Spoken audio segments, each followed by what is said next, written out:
welcome to another episode of I Am Christina DiArcangelo.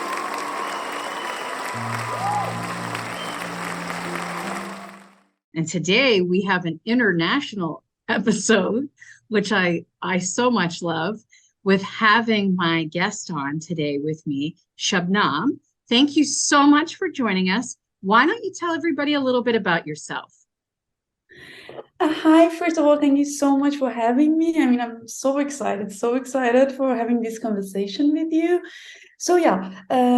My name is Shabnam. I was born and raised in Iran and came to Germany spring of 2013. I love plants. I love ethnopharmacology, and that's why I studied my whole life. And that's what I do as a job, and that's passion. I love that. Well, I love the Persian culture.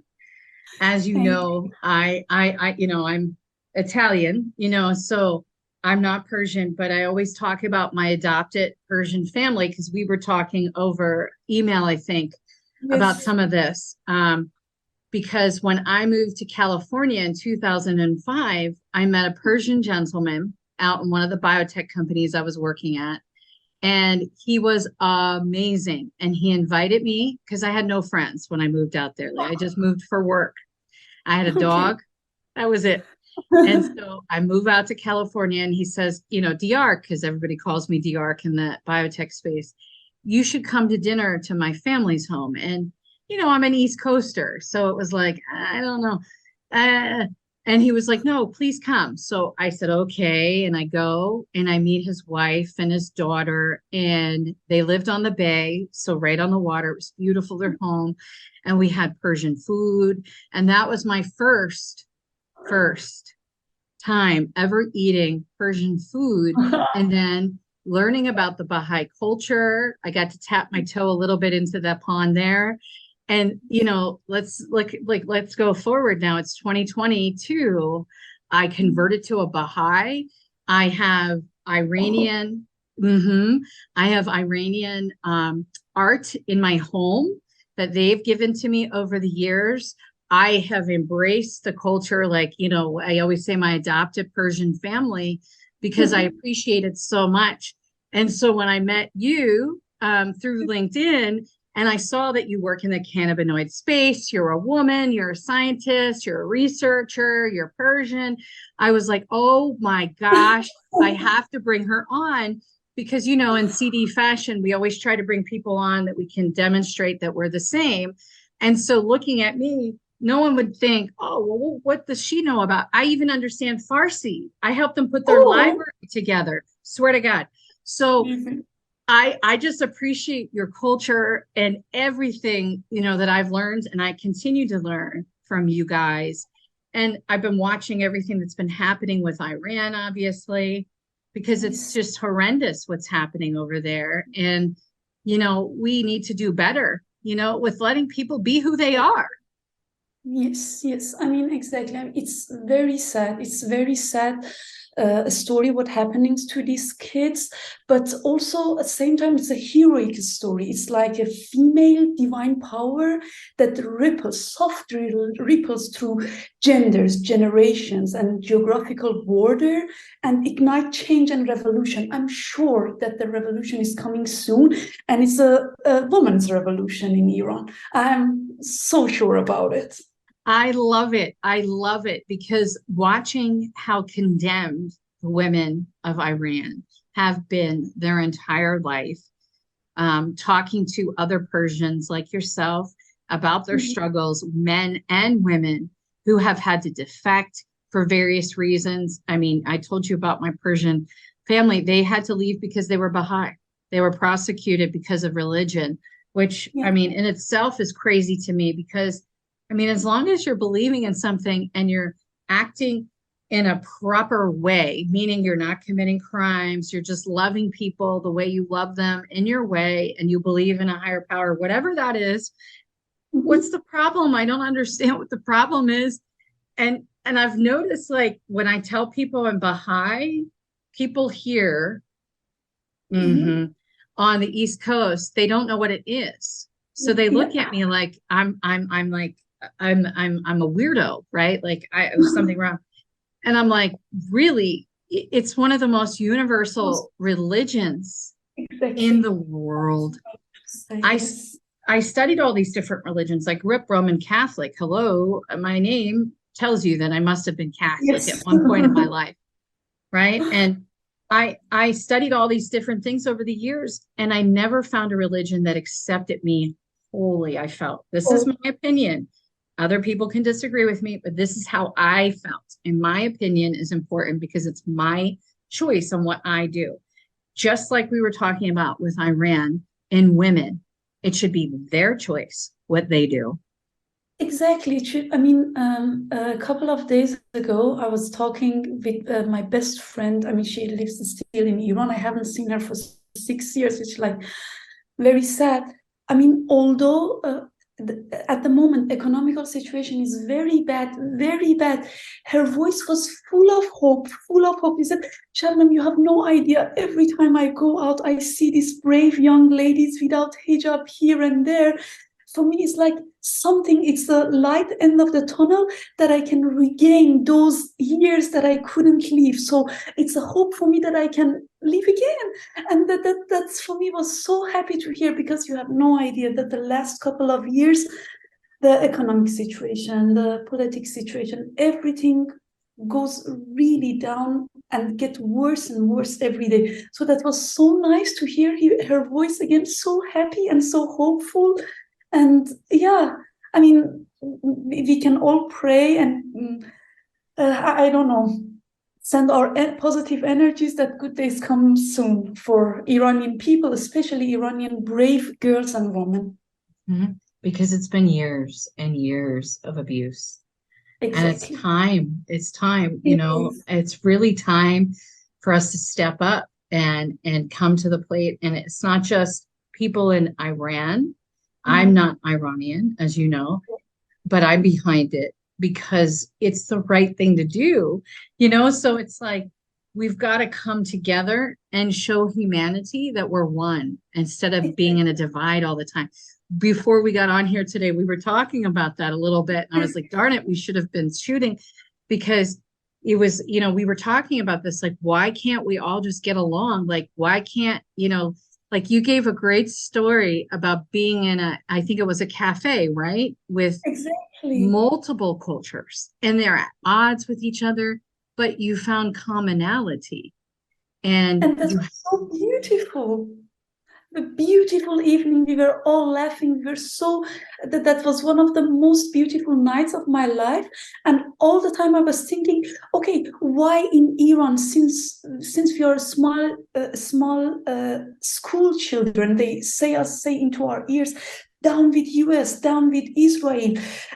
So really these crazy stories that they want to brainwash us. I mean, I was lucky to grow up in an open-minded family, but there are lots of families that they believe the bullshit. So sorry for my language, no, but the it's bullshit okay. of the regime.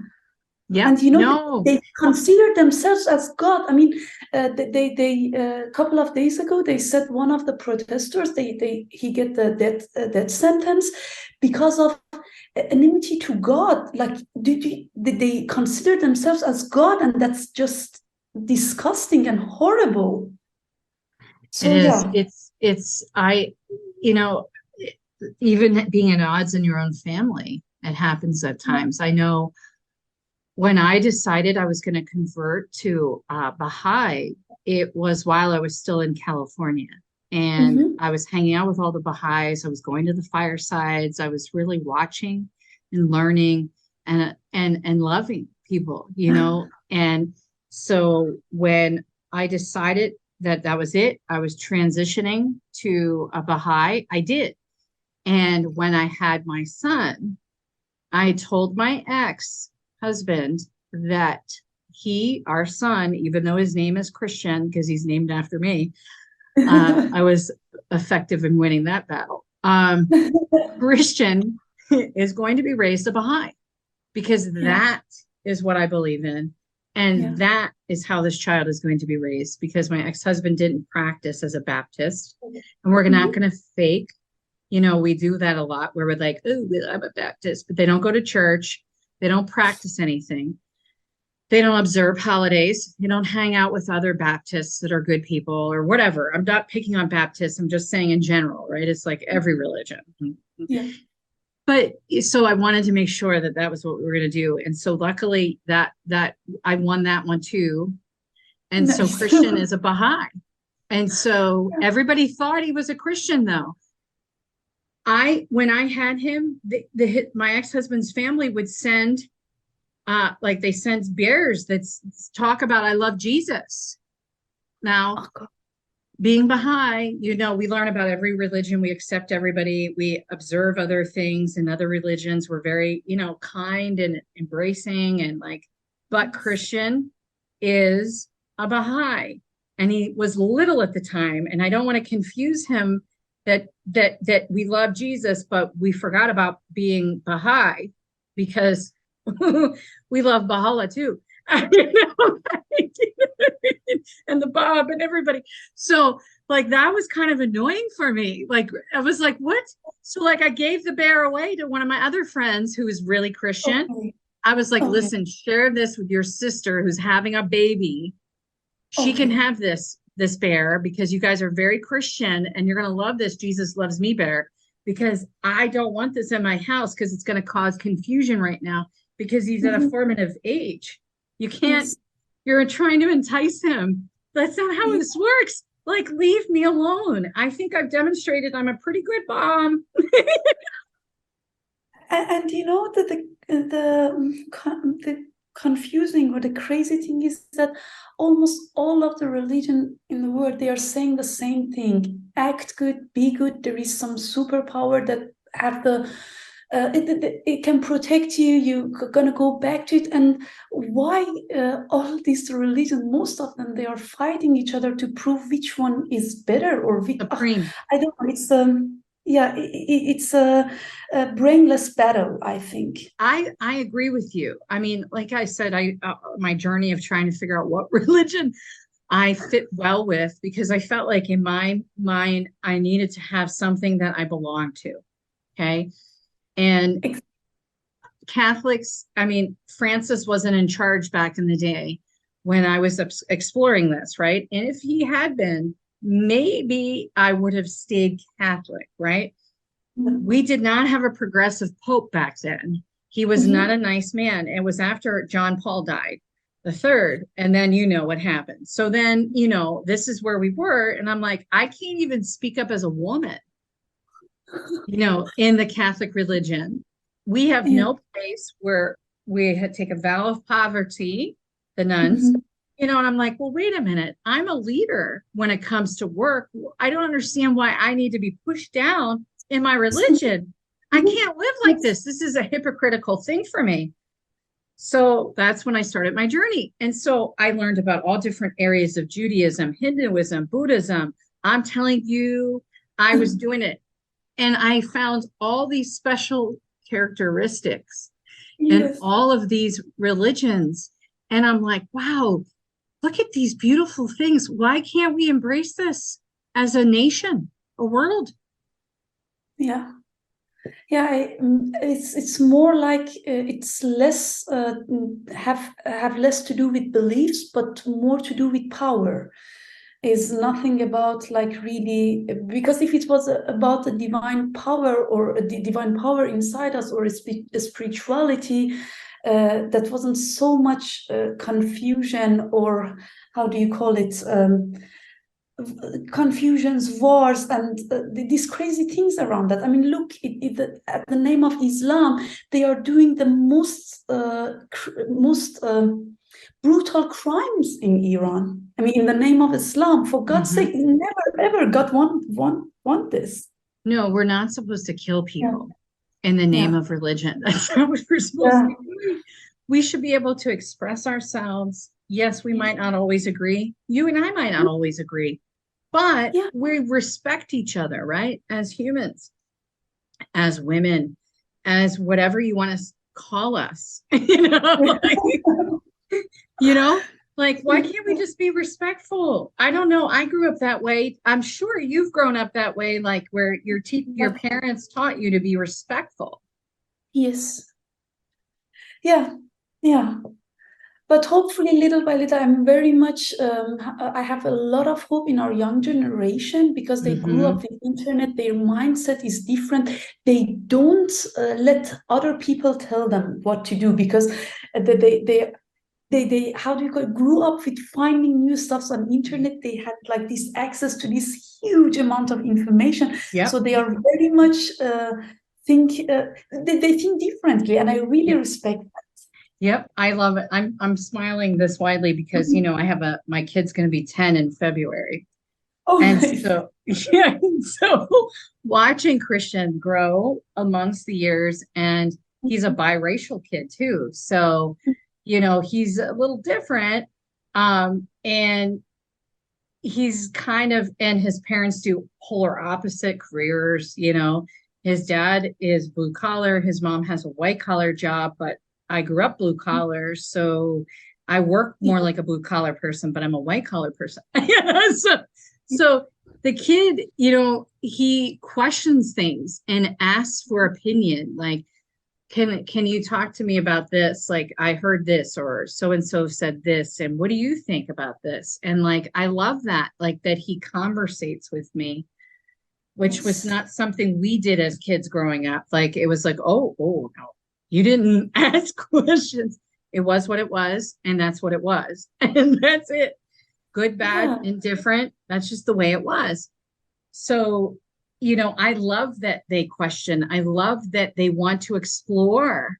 I love how universal kids are nowadays, that, a kid could be doing sports, but also be a painter, also play the trombone or the piano or sing or whatever it is that they find helps them express They are themselves. forced to some forms, and that's super nice because now they have the opportunity. They have the different resources to do that, to learn it, to hear it, to explore it. I'm so happy with them. So happy for them, and I have faith in them because Yes. they're gonna shape the future world, so something different than we experience. I agree with you wholeheartedly. I mean, this is where we're going, and like seeing this kind of stuff for kids, what's happening now teaches them that it's okay to speak out about their beliefs. It's okay to stand on your own. It doesn't matter if you're the only one standing there, but you are saying what you feel, and you're not keeping it here down, pushed down. It's projecting. And that's important because we were suppressed as children, I think. Yes. I don't think we had, and like even as I got older and I would speak out about things to my parents and I would see them, and here I am in my 20s and they're getting mad at me. And I'm like, listen, I'm an adult. I mean, this is what I believe. I don't care if this isn't what like living in San Francisco. My parents were not happy about that. Okay. They're East Coast people. And here I am living on the West Coast. And at the time, our governor was Schwarzenegger. And my dad was very political. So my dad's like, an actor is your governor. What? No. That's not normal. Where are you going? And I'm like, Dad, I have to do this for my career. This is where I need to be to get where I need to be with my clinical research. It was a plethora of clinical research companies. It was like lily pads. You're like a frog. You could go from one to the next, to the next, to the next. And I'll tell you, it was the best decision I made in my career. I was right on my assessment, but I went up against my parents. Yeah. But so sometimes the decision should be made in this way. I mean, yep. Yeah. And we're almost up on 20 minutes already, and we didn't even get to talk about your job. I'm so sorry. So I'm going to have to bring you back on if you don't mind, and we could talk about cannabinoid research and the female body. Yes. Just so it's a little teaser, but I'll bring you back on again in January if that's okay with you. So we could talk about that because that's so important. And I didn't expect to go woo like this, but No, it's totally fine. It's totally fine. We can do that. I would be more than happy to do that. Actually, I'm planning to have, because I mean, you know that Germany is like going toward legalization. Hopefully, cannabis also get legalized in 2024. And as it's so important to understand what is the central role of endocannabinoid system in the female body and how cannabis affect that for good and for bad, I'm organizing like a bi-weekly webinars for cannabis and Cool. women health. Yes, unfortunately they are offline, so they are in our Laia's physical store. But hopefully soon we can find a way to make it hybrid. So yeah, I think January would be amazing because I can already report you something on these bi-weekly seminars. Okay, Yes. that would be awesome. And I might have some ideas for you, by the way, Yes, on please. how to do this so that you can get it out, because I own a tech company. That's what Spectral is. Yes, So yes. we could talk about it. Again, we could talk before we record the next podcast, so that way, I can give you some ideas of what I think you could try to do, so that way you can kind of circumvent the stuff, because I get shadow banned all the time. Yeah, All okay. the time. So I know what you're talking about, and you didn't want to, but it's okay. We can say it. It's my podcast channel. Who's going to cut us off? I own it. I'm not being cocky, but so I get it. It happens to me all the time. So yes, I've got to have you back on so we can talk about the female endocannabinoid system. I think it would be a great way to kick off the new year, honestly, so that people Okay. are more mindful, because you know how they put their goals down and everything in January. So I would love to bring, Oh, what I mean? So that way people are kind of like, oh, yay, this kind of fits into what they're focused on being better, right? And like we were talking about before about long hauler syndrome and COVID, and like how that happens for us women. It's different hormonally than men. it's And very different. Have, so, have you have you read that report that after COVID, actually the dysmenorrhea raised by 46%? So it's directly affect how the directly affect the menstrual yes, cycle. Many yes, 46%. yes. I just Yeah. read that this weekend, actually. I'm not lying to you, because this weekend I went down with the long hauler stuff, and I started researching more, because the problem is that we think we're going crazy because we're scientists in nature. We're clinical researchers in nature. We understand the body. We understand autoimmunes and all these other components and viral structures and all these things. So people like us, we're in our heads like, woo, woo, woo, woo, woo, woo, woo, woo. Is this really happening? Is it not happening? Do I think it's happening? So I just read that report, Yeah. because I'm like, what? This isn't going away, and I'm sick and tired of it. And I need to figure out if it's an anxiety thing, because I have a lot of stress, or really is this long hauler, and it's long hauler. So it's so ironic that you brought this up, because I literally just read it and I was like, oh my God, we need to do better with this. There needs to be clinics and things. Like, this is nonsense that these patients don't have any way to feel better. And when you talk to your doctors, they go, I don't know. I don't know what to do. What do you mean you don't know what to do? I feel like garbage. I mean, it makes me so sad when I see that most of the doctors cannot answer the fundamental question of female bodies need. They Yes. really don't know, because they never learn it. For such a long time, uh, uh, we were not a part of preclinical or clinical studies Yep. because of our hormones that Yep. Yep. extra burden. So yeah, that's it. Now we have this huge data gap in our clinical studies. Yep. Yep. So we need to talk about this in Definitely. January. I feel so blessed to have you on. I know it's nighttime over there. Thank you for coming on my show today to just talk about just being a So happy. human. I think it's important for people to see us as people rather than just for our skills, right? And so I'm glad that we were able to talk about these things, because I think it's important that people see you as to who you are and what drives you, and why you do what you do is because of your heart, right? Yes. Yes. And Yeah. so I hope that people that are watching our show later or listening, they gather that from us so that they see these two women coming together across the pond, if you will, come together and talk about things that are important that tie us together as humans. Yes, totally, totally.